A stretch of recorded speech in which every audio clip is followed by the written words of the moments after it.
La compassion face aux faiblesses humaines par saint Vincent de Paul dans une de ses lettres de 1650 ou de 1651. Je loue Dieu de la bonne manière dont vous avez usé pour vous faire reconnaître missionnaire apostolique et grand vicaire de Carthage. Si vous avez procédé sagement en cela, vous le devez faire incomparablement davantage dans l'exercice. Vous ne devez nullement vous raidir contre les abus, quand vous voyez qu'il en proviendrait d'un plus grand mal.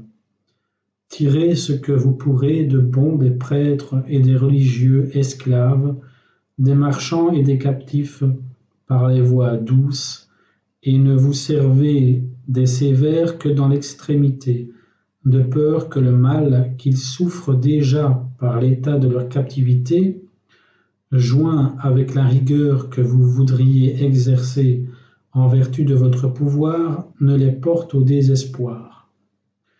Vous n'êtes pas responsable de leur salut comme vous pensez. Vous n'avez été envoyé en Alger que pour consoler les âmes affligées, les encourager à souffrir et les aider à persévérer en notre sainte religion. C'est là votre principale et non pas la charge de grand vicaire, laquelle vous n'avez acceptée qu'en tant qu'elle sert de moyen pour parvenir aux fins susdites. Car il est impossible de l'exercer en rigueur de justice sans augmenter les peines de ces pauvres gens, ni presque sans leur donner sujet de perdre patience et de vous perdre vous-même. Surtout, il ne faut pas entreprendre d'abolir sitôt les choses qui sont en usage parmi eux, bien que mauvaises.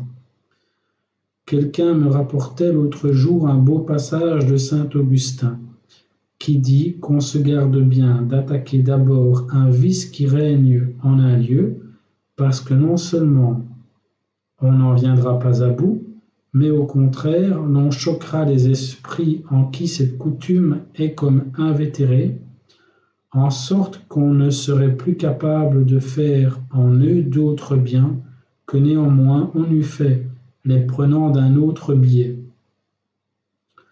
Je vous prie donc de condescendre autant que vous pourrez à l'infirmité humaine. Vous gagnerez plutôt les ecclésiastiques esclaves en leur compatissant que par le rebut et la correction. Il ne manque pas de lumière, mais de force, laquelle s'insinue par l'onction extérieure des paroles et du bon exemple. Je ne dis pas qu'il faille autoriser ni permettre leur désordre, mais je dis que les remèdes en doivent être doux et bénins en l'état où ils sont et appliqués avec grande précaution.